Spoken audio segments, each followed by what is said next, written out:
Good day, everybody, and welcome to another edition of the Military and Foreign Affairs Network. I am your host, the voice of reason. Today, we have entered day 39 of the ongoing war between Russia and Ukraine. And obviously, from the map here, things have changed rather dramatically in terms of Russian forces withdrawing from that northwest area of Kiev to include the Antonov airfield as well, which again was initially a very focused special operations mission, airborne troops, air assault forces that had taken the airfield under the anticipation of it being used in terms of long-term use for eventual military operations against the city of Kiev. And again, another operation took place farther to the southwest as well. However, that mission had failed for the Russians, and in fact, the Russians were successful in taking the northwest airfield and then obviously moving down and seizing areas very close to Kiev. But the situation has again changed rather dramatically, and the Russians had put themselves in a fairly precarious salient directed towards Kiev, and at the same time facing Ukrainian forces on really all sides in terms of that operation on the western side of the Dnieper River. Also, there's something I want to address and talk about, and that is the video footage that is coming out of the town of Bucha. Now, I understand as we look at some of these horrific videos, conclusions can be drawn very, very quickly. And I would say at this point, hold off on judgment. In terms of what has happened in Bucha, Bucha is and should be treated as a crime scene. And based off my experience and what I am seeing in some of this video footage, if you look very closely, and I'm not going to get into a lot of this, but again, there are some things that don't make sense. And I'm trying to understand what I'm seeing and why I'm seeing what I'm seeing.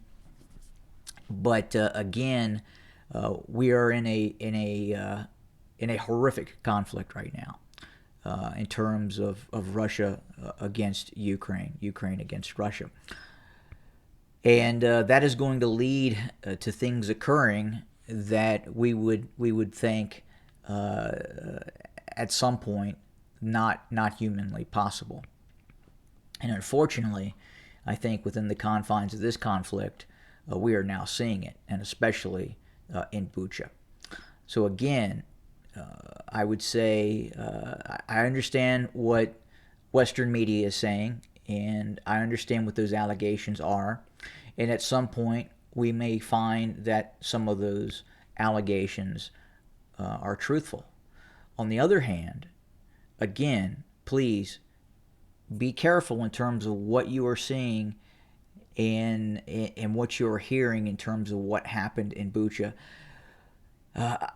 It should be treated as a crime scene, and it should be thoroughly investigated by, quite honestly, a third party.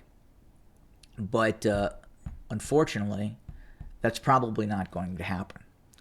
And it could be very, very difficult to find out what actually happened in the town of Bucha. Now, I would say many years down the road, we may find out what occurred in Bucha. But right now, again, just based on the video, and if you have any understanding of forensics and crime scenes and what war generally looks like, I would hit the pause button I would not listen to Western media. I would not also listen to Russian media as well. Again, I think an impartial third party needs to come in and investigate what occurred in Bucha. Because again, some of the things that I'm hearing in terms of Western media reports, some of the things that are coming out of even of obviously the Ukrainian side of this situation simply don't make sense with what we're seeing on the ground. And there's a lot of things that go into this, a lot of details that you have to really focus on and understand what you're seeing in Bucha to understand what may or may not happen. And again, I'm not laying blame on either side at this point. I firmly believe, again, that we have to look at this, the prospects of a possible third-party investigation that can come in and investigate what occurred. But unfortunately, that's probably not going to happen.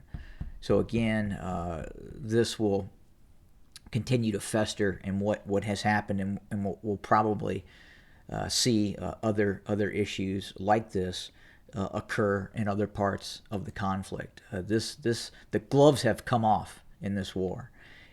Pandora's box has been opened, and now we're seeing the repercussions of that. So obviously, we've seen the Russians withdraw out of the western side of the Dnieper River. If you listen to Russian state TV, RT, the Ministry of Defense, they claim that they have achieved their objectives, meaning the Russian military, and now they are withdrawing because those objectives have been met. I would say that's probably not the case. I would say that the Russians launched a what I would define as a haphazard operation west of the Dnieper River, and again, high risk, high reward, and unfortunately for the Russians, it did not amount to high reward. And again, it may have drawn some Ukrainian units, and quite possibly a significant amount of Ukrainian units to come to the defense of Kiev. But at the end of the day, that was not the pretext of the operation. The operation was not. Now, that's obviously the Russians are going to say that's what the operation was, but that's not what the operation was. When you launch a special operation, when you launch air assault forces, some of the best trained, best motivated forces in your armed forces to seize control of an airfield, and you want to seize that airfield intact, that is not a ploy to draw forces. Okay, and obviously the Russians were looking for something more significant by seizing these areas, and again, in all probability, it was a move on to either encircle and seal off Kiev, or I think was a very robust operation, aggressive operation, initially with initial plans to move right into Kiev. That if the Ukrainian forces were not resisting in an adequate manner, the Russians would have moved into downtown Kiev and quite possibly to the presidential complex. Now, it was what you would define as more or less a reconnaissance in force to ascertain the level of resistance in Kiev, and that reconnaissance in force did achieve its objective. It did find out very quickly that the Ukrainians were resisting in an incredibly tenacious manner that would prevent that element, that unit, that reconnaissance in force, and continuing missions that occurred after that, they indeed would be unable to enter Kiev. And then obviously the forces that were brought in later, some of these heavy mechanized units, again, the situation just kind of broke down for the Russians.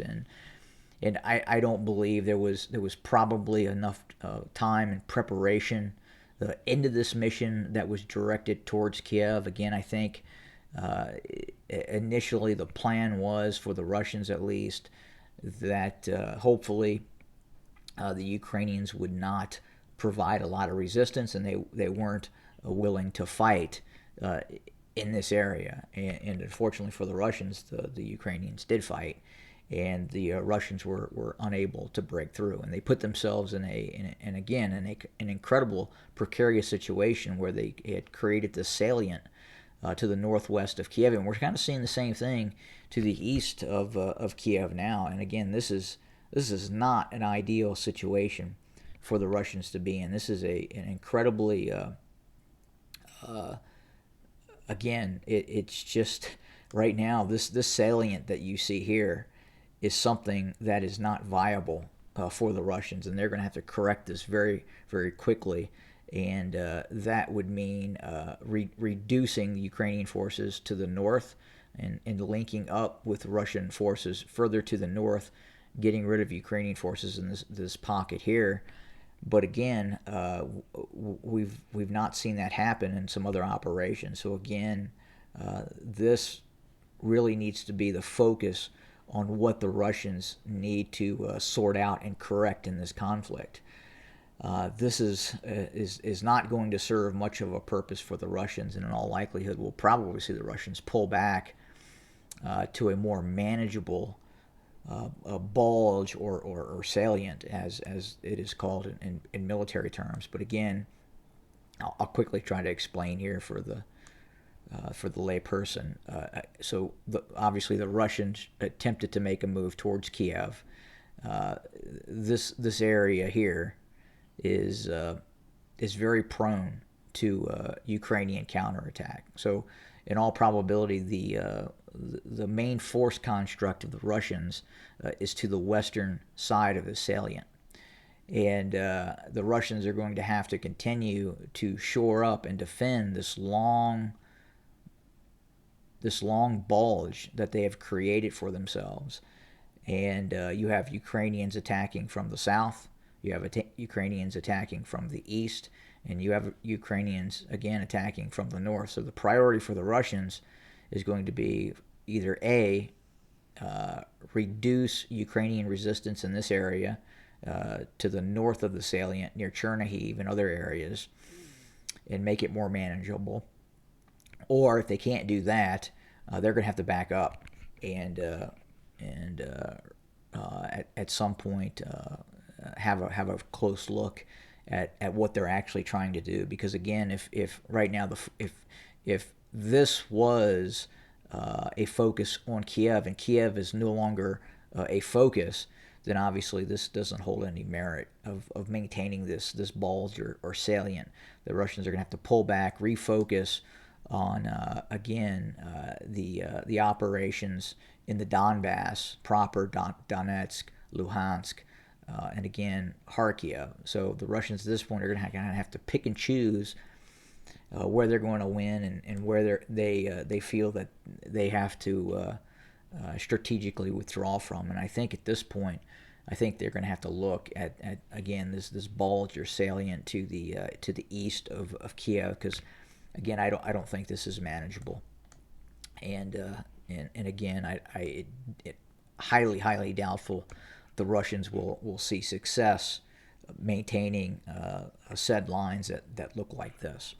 But again, we'll have to see what happens. And I mean, there's still a possibility the Russians can move and clean this up a bit and make it more manageable. Again, from a logistical and even a defensive outlay. And again, unsure how that is going to resolve itself at this point. But again, Russian troops have pulled out of there. We continue to see the Russians strike petroleum reserves, petroleum facilities, and